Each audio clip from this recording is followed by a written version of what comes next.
Malam itu udara di kaki Gunung Slamet begitu pekat dan dingin. Kabut tipis sudah turun meski jam baru menunjukkan pukul 8 malam.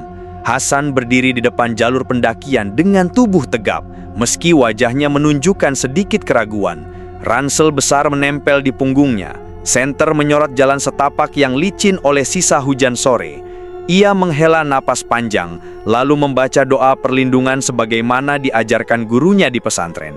Langkah kakinya pelan tapi pasti mulai menapaki tanah merah, meninggalkan peradaban dan memasuki dunia sunyi yang sejak dulu penuh kisah gaib. Hasan bukan pendaki biasa, ia adalah santri yang hafal Al-Quran, lulusan pondok pesantren yang hidupnya dipenuhi zikir dan doa. Namun malam itu, ia bukan sekadar santri, ia seorang pengelana yang ingin menguji keyakinannya, menantang dirinya sendiri di gunung yang terkenal angker. Dari pos perizinan, ia berjalan menuju pos 1, menusuri jalan setapak di antara pepohonan tinggi yang akarnya menjuntai seperti ular tidur. Setiap langkah terasa berat, bukan karena ransel, melainkan karena tekanan gaib yang tak kasat mata. Hutan itu seakan menolak kedatangannya. Di tengah jalan suara ranting patah terdengar dari arah kiri. Senter diarahkan tak ada siapa-siapa, namun dari sudut matanya, bayangan putih berkelebat. Hasan berhenti, membaca A'udzu bikalimatillahi tammati min syarri ma khalaq. Bibirnya gemetar, tapi ia tetap berjalan. Udara makin dingin, jangkrik mendadak lenyap.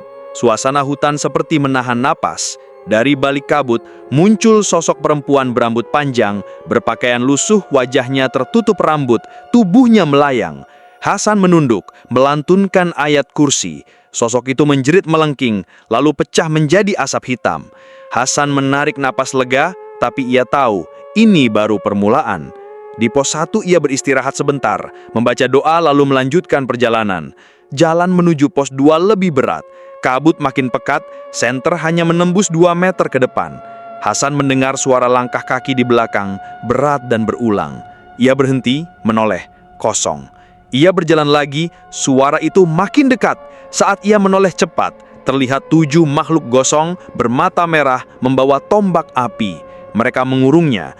Hasan berdiri tegak, mengangkat mushaf kecil, membaca, Inna jundana lahumul ghalibun. Tombak yang dilempar berhenti di udara, jatuh tanpa melukai. Hasan melanjutkan bacaan Asmaul Husna. Tubuh para makhluk itu meleleh dan hancur menjadi abu. Hasan terduduk, basah oleh keringat, meski udara dingin menusuk. Menjelang pos 2, ia menemukan keris berkarat berukir naga. Hawa panas keluar dari bilahnya. Ia ragu, lalu membaca surat Al-Ikhlas sebelum menyentuhnya. Karat terkelupas, cahaya hijau samar memancar. Keris itu seolah tunduk padanya. Ia membungkusnya dengan kain putih. Engkau hanyalah besi, jangan sampai aku bergantung padamu, gumamnya. Namun perjalanan ke pos 3 memperlihatkan ujian baru. Bisikan terdengar memanggil namanya dengan suara orang-orang yang ia kenal. Hasan, pulanglah, jangan teruskan. Ia hampir tergoncang. Ia membaca, Hasbiyallahu la ilaha illa huwa, alaihi tawakkaltu, wa huwa rabbul arsyil azimin.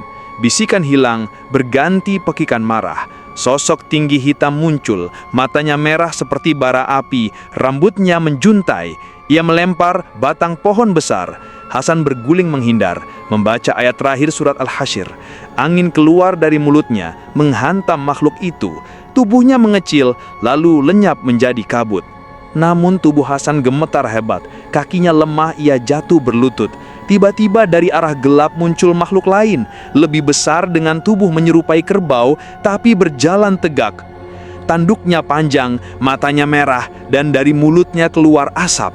Hasan mencoba berdiri, tapi tubuhnya sudah terlalu lemah. Ia mengangkat mushaf, tapi makhluk itu lebih cepat. Tanduknya menghantam dada Hasan, membuat ia terpental dan terhempas ke tanah. Rasa sakit menembus tulang rusuk. Bibirnya berdarah. Ia membaca ayat, tapi suara tercekak. Makhluk itu mendekat, mengangkat kakinya yang besar, siap menginjak. Hasan menutup mata. Saat itu ia merasa hampir kalah. Tubuhnya tak sanggup lagi bergerak. Tapi tiba-tiba angin berembus lembut, berbeda dari sebelumnya. Di telinganya terdengar suara doa yang pernah dibacakan kakeknya saat ia masih kecil. Ya Hayyu Ya Qayyum birahmatika astaghith. Suara itu begitu jelas, seolah kakeknya hadir. Dari kegelapan terlihat bayangan samar seorang lelaki tua berjubah putih, wajahnya mirip kakek Hasan. Sosok itu mengangkat tongkat kayu, menancapkannya ke tanah. Seketika cahaya keluar, membungkus tubuh Hasan. Tanduk itu terhempas ke belakang, menjerit kesakitan. Hasan terbangun dari keterpurukan. Ia sadar leluhurnya yang soleh menolongnya bukan dengan fisik, tapi dengan doa dan barokah amal yang diwariskan. Ia bangkit meski tubuhnya sakit, lalu melanjutkan bacaan Al-Falaq dan An-Nas. Cahaya mengikat tubuh makhluk itu, lalu membakarnya hingga lenyap. Hasan tersungkur, menangis, bersyukur atas pertolongan itu. Ia tahu, ia tak sendirian. Doa para leluhur yang soleh masih hidup, masih menjadi pelindung. Perjalanan ke pos 4, ia lalui dengan tubuh penuh luka, namun semangatnya semakin kuat. Hutan seperti menutup diri, tapi ia tak berhenti. Sampai di jalur sempit sebelum pos 4, tanah bergencang. Dari balik pepohonan muncul sosok perempuan setinggi pohon, rambutnya menjuntai, matanya kosong. Hasan berusaha membaca doa, tapi suaranya parau. Perempuan itu mengangkat tangannya, mencengkram udara, dan tubuh Hasan seperti ditarik. Ia terlempar ke udara, jatuh menghantam tanah keras. Punggungnya terasa patah. Ia menjerit, mencoba bangkit, tapi gagal. Sosok itu mendekat, mengeluarkan suara tawa gelengking. Hasan merangkak, membuka mushaf kecilnya dengan tangan gemetar. Ia membaca ayat Yasin terbata-bata. Tawa perempuan itu berhenti, berubah menjadi raungan. Tapi Hasan sudah terlalu lemah. Bacaan terhenti. Sosok itu mengangkatnya, tubuh Hasan melayang di udara, pandangannya kabur. Ia merasakan mati. Di saat itulah, bayangan kakeknya muncul lagi. Kali ini lebih jelas, sosok itu berdiri di sampingnya, meletakkan tangan di pundaknya. "Jangan berhenti, cucuku. Lanjutkan, bacalah." Hasan mengumpulkan sisa tenaga, melanjutkan bacaan. Cahaya keluar dari mushaf kecil, semakin terang, membakar tangan sosok perempuan raksasa itu. Ia menjerit, melepaskan Hasan. Tubuhnya hancur menjadi debu. Hasan tersungkur, menangis, bersyukur atas pertolongan itu. Ia tahu, ia tak sendirian. Doa para leluhur yang soleh masih hidup, masih menjadi pelindung. Perjalanan berikutnya semakin berat, hawa semakin dingin, kabut semakin pekat, suara-suara gaib semakin sering terdengar. Kadang suara gamelan, kadang tangisan, kadang panggilan namanya. Tapi Hasan tak lagi mudah goyah. Ia tahu setiap bisikan hanyalah ujian. Meski tubuhnya penuh luka, ia terus maju, langkah demi langkah, menuju kegelapan yang menanti di atas. Langkah demi langkah membawa Hasan ke jalur curam yang basah oleh embun. Ranting patah berjatuhan seakan menandai setiap langkahnya. Hutan semakin gelap, seolah cahaya bulan enggan menembus rimbunnya pepohonan. Hasan menyalakan senter, namun sinarnya bergetar seperti hendak padam. Nafasnya terengah, bukan hanya karena lelah, melainkan karena tekanan gaib yang semakin kuat menekan dadanya. Ia terus berzikir, namun lidahnya mulai kaku, seakan ada yang menahan. Ketika ia melewati jalur berbatu, tiba-tiba tanah bergetar. Dari kabut tebal muncullah makhluk setengah manusia setengah kera, berbadan besar, matanya menyala merah, giginya panjang meneteskan darah hitam. Makhluk itu menggeram, suaranya seperti guruh. Hasan berusaha mengangkat keris pusaka yang ia temukan sebelumnya, namun tubuhnya kaku, tak mampu bergerak cepat. Makhluk itu melompat, menghantam dengan tangan besarnya. Hasan terpental keras, dadanya nyeri, mulutnya mengeluarkan darah. Ia jatuh tersungkur, hampir tak bisa bernapas. Dalam kepanikan itu, Hasan mencoba membaca doa, namun suaranya serak. Huruf-huruf Al-Quran tercekat di tenggorokan. Makhluk itu mendekat lagi, tangannya siap menghancurkan. Hasan menutup mata, tubuhnya pasrah. Tiba-tiba angin berhembus kencang dari arah belakang, membawa aroma wangi kemenyan yang samar. Ia melihat bayangan putih seorang lelaki berpakaian sederhana, wajahnya penuh cahaya, matanya teduh. Lelaki itu seperti sosok leluhur jauh, bukan hanya kakeknya, melainkan garis keturunan ulama yang pernah hidup ratusan tahun lalu. Sosok itu menepukkan tangan ke tanah.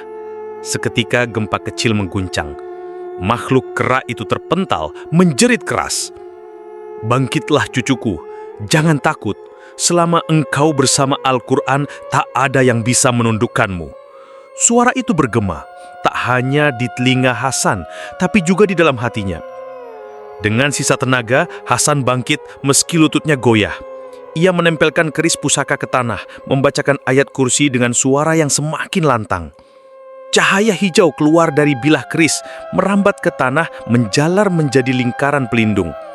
Makhluk kera itu mengamuk, melompat ke dalam lingkaran, namun tubuhnya terbakar cahaya. Jeritannya mengguncang seluruh hutan, burung-burung malam berterbangan, pohon-pohon bergoyang meski tak ada angin. Akhirnya, tubuh besar itu runtuh menjadi arang, lalu hancur ditiup angin. Hasan jatuh terduduk, keringat bercucuran, meski udara begitu dingin. Ia bersyukur, namun tubuhnya semakin lemah. Luka-luka di dada dan punggung terasa menusuk. Ia meraih botol air, meminum sedikit, lalu menutup mata sejenak. Dalam tidur singkat itu, ia bermimpi didatangi gurunya di pesantren, wajah penuh wibawa. Gurunya berkata, "Jangan lengah, perjalananmu baru separuh. Setiap makhluk yang kau hadapi hanyalah bayangan, namun bisa melukai jika imanmu goyah. Ingatlah doa Nabi Musa saat menghadapi Fir'aun, Rabbi shrahli sodri, wa yassirli amri." Hasan bangkit, dadanya lapang, semangat kembali menyala. Ia melanjutkan perjalanan meski lututnya gemetar. Jalan setapak menuju pos 5 makin terjal. Akar-akar pohon melintang seperti jebakan. Hasan berhati-hati, namun tiba-tiba kakinya seperti ditarik. Ia terjerembab, wajahnya membentur tanah. Saat ia mencoba bangkit, akar-akar pohon melilit pergelangan tangan dan kakinya. Dari kegelapan, terdengar suara tawa, berat dan menyeramkan. Dari balik pepohonan, muncul sosok raksasa hitam. Wajahnya tanpa mata, hanya mulut besar yang penuh gigi tajam. Tubuhnya terbungkus kabut hitam pekat. Hasan berusaha melepaskan diri, namun akar semakin kuat mencengkram.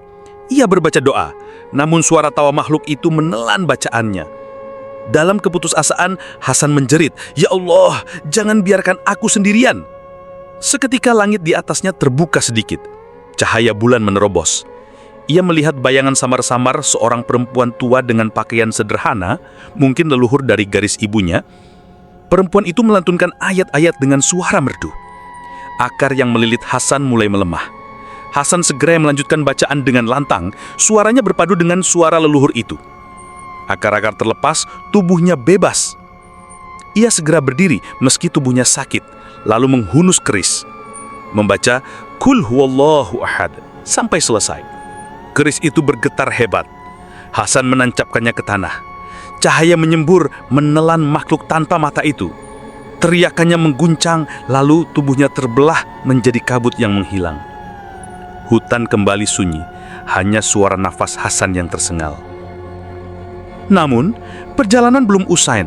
Mendekati pos 6, ia mendengar suara gamelan dari kejauhan, seperti pesta besar. Cahaya obor tampak berkelap-kelip. Hasan mendekat, dan benar, di tengah hutan ia melihat kerumunan makhluk menyerupai manusia, berpakaian Jawa kuno, menari, tertawa, makan daging mentah.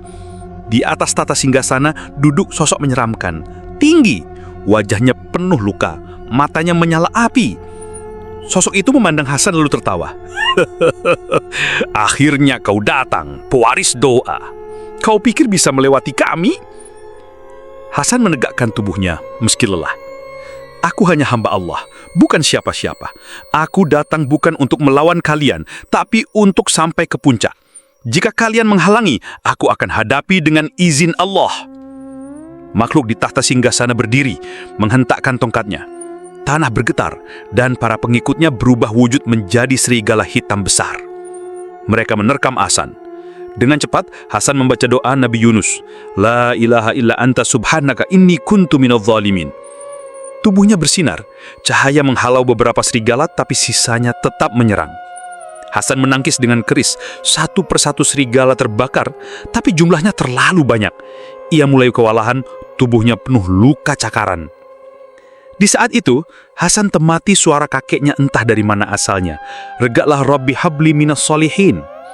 Para leluhur pun kembali bersinergi memberikan pertolongan. Dalam keputusasaan itu, sinar Hasan memancarkan kembali. Maka, tubuh serigala itu mulai meleleh-meleleh, lalu menghilang tiada berkas besar terlalu. Sosok di tata singgasana ngamuk, tubuhnya membesar, matanya menyala berapi-api. Ia melompat ke arah Hasan, menghantam dengan tongkat besar. Tapi Hasan tidak diam. Ia mengangkat keris, menangkis, namun tubuhnya terpental. Dadanya perih, ia jatuh berlutut. Hampir kalah lagi. Namun tiba-tiba, ia merasakan tangan halus menepuk punggungnya. Bukan nyata, melainkan gaib. Suara kakeknya lagi-lagi terdengar. "Bangkitlah cucuku, jangan kalah, kau harus sampai ke puncak." Dengan sisa tenaga, Hasan bangkit meski lututnya goyah. Ia membaca ayat terakhir surah Al-Baqarah dengan suara yang lantang. Cahaya memancar begitu kuat, menghantam mahfud itu. Tubuhnya terbakar, jeritanya mengguncang seluruh hutan. Ia runtuh, hancur menjadi abu. Pesta goib itu pun lenyap. Obor padam, gamelan hilang, meninggalkan hutan dalam kegelapan total. Hasan berdiri terhuyung, tubuhnya luka parah, tapi hatinya kokoh. Ia menatap ke atas, ke arah puncak yang masih jauh. "Ya Allah, jika Engkau izinkan, aku akan terus melangkah. Meski tubuhku hancur, aku tak akan berhenti." Langit malam di atas hutan Gunung Slamet semakin pekat, seakan menyelimuti seluruh alam dengan tirai hitam. Hasan berjalan tertatih, tubuhnya penuh luka, namun tekadnya lebih keras dari batu. Nafasnya berat, setiap tarikan terasa seperti menelan pisau. Namun di dalam dadanya ada api kecil yang tak padam. Keyakinan pada Allah, doa yang diwariskan leluhur, dan sumpah untuk sampai ke puncak. Jalur menuju pos 7 semakin curam, bebatuan licin, akar-akar menjuntai, seakan hutan ingin menelannya hidup-hidup. Hasan mengikat kain putih pada keris pusaka, lalu menggenggamnya erat. Dalam hatinya ia terus melafazkan doa. Suasana begitu hening, hanya suara langgahnya yang bergema. Tapi di balik kesunyian itu, ia tahu mata-mata gaib sedang mengawasi. Tiba-tiba angin kencang bertiup, kabut menebal hingga jarak pandang hanya sejengkal. Dari kabut itu terdengar suara-suara samar, rintihan, jeritan, bahkan bacaan ayat-ayat Quran yang dipelintir menjadi suara menakutkan. Hasan menutup telinga dengan tangannya, namun suara itu terus menusuk ke dalam kepalanya. Ia berlutut, merasakan kepalanya nyeri, seperti dihantam palu. Lalu dari kabut muncul makhluk besar, tubuhnya hitam pekat, wajahnya mirip manusia tapi bermata banyak, seperti ribuan mata yang menatap sekaligus. Makhluk itu bergerak lambat, namun penuh wibawa. Setiap langkahnya membuat tanah bergetar. Hasan mencoba berdiri, tapi tubuhnya goyah. Makhluk itu mengangkat tangan. Ribuan mata di tubuhnya terbuka, menatap Hasan dengan sinar merah menyala. Hasan menjerit. Tubuhnya terbakar rasa panas, kulitnya terasa melepuh. Ia jatuh terguling, mushaf kecilnya terlepas, kerisnya terlempar jauh. "Engkau bukan siapa-siapa, Hasan. Engkau hanyalah manusia kecil. Tinggalkan doa-doamu, ikutlah padaku, dan aku akan memberikan kekuatan melebihi semua leluhurmu." Suara makhluk itu bergema di seluruh hutan. Hasan hampir menyerah. Tubuhnya terbakar, kulitnya sakit, pandangannya kabur. Ia teringat wajah orang tuanya, gurunya di pondok, kakeknya yang pernah menuntunnya membaca doa pertama kali. Air mata menetes. "Ya Allah, jangan biarkan aku tersesat," bisiknya. Saat itu cahaya lembut muncul dari tanah. Mushaf kecil yang terlepas tadi terbuka dengan sendirinya. Halaman-halamannya bergetar oleh angin yang tak terlihat. Dari mushaf itu keluar suara lembut, bacaan ayat-ayat yang seakan dibacakan oleh para leluhur. Hasan merangkak, meski tubuhnya terbakar, mendekat ke arah mushaf. Ia meraihnya dengan tangan gemetar, lalu menempelkannya ke dadanya. Seketika rasa sakit berkurang, luka-luka terasa sejuk. Ia berdiri perlahan, tubuhnya masih berasap, lalu membaca ayat kursi dengan sekuat tenaga. Ribuan mata di tubuh makhluk itu menutup satu persatu, menjerit kesakitan. Hasan terus membaca, hingga tinggal 2 mata merah besar yang terbuka.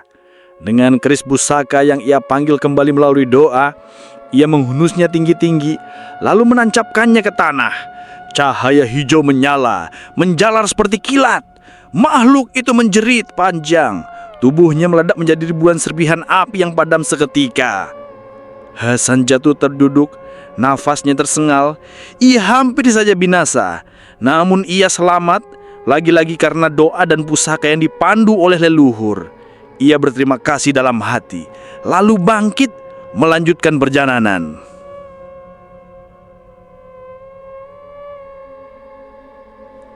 Di pos 7 ia mendapati suasana tak biasa. Hawa panas tiba-tiba menyelimuti, padahal udara gunung biasanya dingin. Batu-batu besar bergetar dan tanah mengeluarkan asap.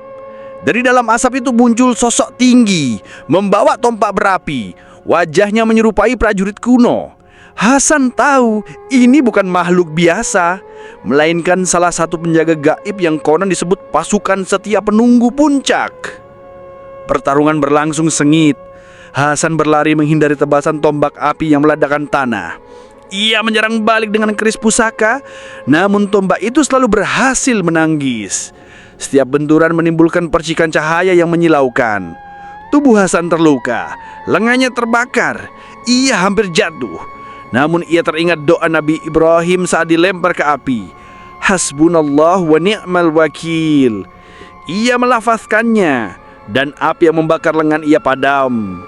Dengan semangat baru, ia menebas tombak api dengan kerisnya. Dentuman keras terdengar. Tombak patah. Makhluk itu berteriak. Tubuhnya terbakar api yang ia ciptakan sendiri. Hasan menatapnya hancur, lalu berdoa agar makhluk itu mendapatkan hidayah jika memang diizinkan Allah. Perjalanan menuju pos 8 semakin berat. Hawa mencekam, langkahnya terasa semakin berat seolah tanah menolak. Ia terjatuh berkali-kali, namun tetap bangkit. Di kejauhan ia melihat cahaya samar di puncak, tanda bahwa perjalanan hampir selesai. Namun ujian terberat justru menanti di sana. Saat ia hampir tiba di pos 9, tanah berguncang hebat. Pohon-pohon tumbang, kabut menyingkir, dan dari perut bumi muncul sosok raksasa hitam. Tubuhnya sebesar gunung kecil, matanya seperti bara api. Suaranya bergemuruh. Aku adalah penguasa gunung ini. Tidak ada yang bisa melewati tanpa izinku.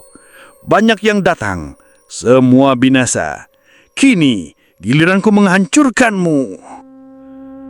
Hasan mengenggak musab dan keris pusaka, namun tubuhnya lelah. Ia sudah melalui terlalu banyak pertempuran. Makhluk raksasa itu menginjak tanah, menimbulkan gelombang yang membuat Hasan terlempar. Ia jatuh keras, tulangnya nyaris remuk. Ia mencoba berdiri, tapi tubuhnya tak lagi sanggup. Makhluk itu mengangkat tangan, siap menghentam dengan kekuatan yang mampu meratakan hutan. Hasan menutup mata, merasakan ajal begitu dekat. Namun di saat itulah sesuatu yang tak pernah ia duga terjadi. Dari dalam mimpinya, dari dalam darahnya, dari dalam doa-doa yang diwariskan, muncul cahaya. Leluhur-leluhur solehnya muncul satu persatu dalam bayangan samar. Mereka semua menatap Hasan dengan senyum penuh kasih. Engkau bukan sendirian, cucuku. Semua doa yang pernah kami panjatkan, semua amal yang kami titipkan kepada Allah, kini menjadi pelindungmu. Bangkitlah, hadapi penguasa ini dengan iman. Hasan membuka mata, tubuhnya yang remuk terasa ringan. Ia berdiri dengan cahaya mengelilinginya. Ia mengangkat mushaf tinggi-tinggi, lalu membaca surah Yasin dari awal sampai akhir dengan suara lantang meski nafasnya terengah. Setiap ayat menjadi pedang cahaya menebas tubuh raksasa itu.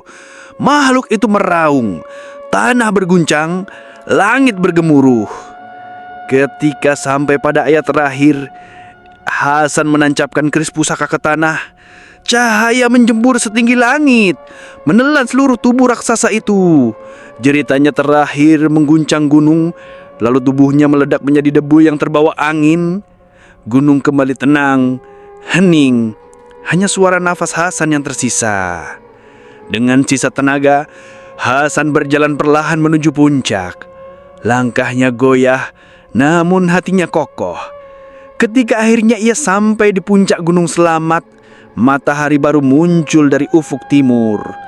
Cahaya keemasan menyelimuti tubuhnya. Ia berdiri di atas tanah suci itu, menengadahkan tangan, menangis terseduh. Ya Allah, Engkau telah menuntunku melewati semua ujian. Engkau tunjukkan betapa lemah diriku tanpa doa, tanpa warisan iman dari para leluhur yang Engkau rahmati. Engkau izinkan aku sampai di puncak, bukan karena kekuatanku, melainkan karena pertolongan-Mu. Segala puji bagimu ya Rabb semesta alam. Air matanya jatuh bercampur embun pagi. Ia bersujud, tubuhnya gemetar, namun hatinya penuh syukur. Di puncak itu ia merasa damai seakan seluruh pertempuran hanyalah bayangan yang kini sirna oleh cahaya iman. Ia tahu hidupnya akan kembali ke dunia nyata, ke kaki gunung, ke hiruk pikuk manusia. Tapi pengalaman ini menjadi saksi bahwa doa adalah senjata terkuat, bahwa leluhur yang soleh selalu menjadi penjaga melalui doa mereka, bahwa tak ada kekuatan apapun yang mampu mengalahkan izin Allah. Ia menatap ke langit biru, tersenyum. Aku bukan siapa-siapa, hanya hamba-Mu. Tapi aku bersyukur Kau izinkan aku merasakan keagungan ini. Dengan itu, Hasan menutup matanya sejenak, merasakan hembusan angin puncak Gunung Selamat, damai, suci dan penuh cahaya.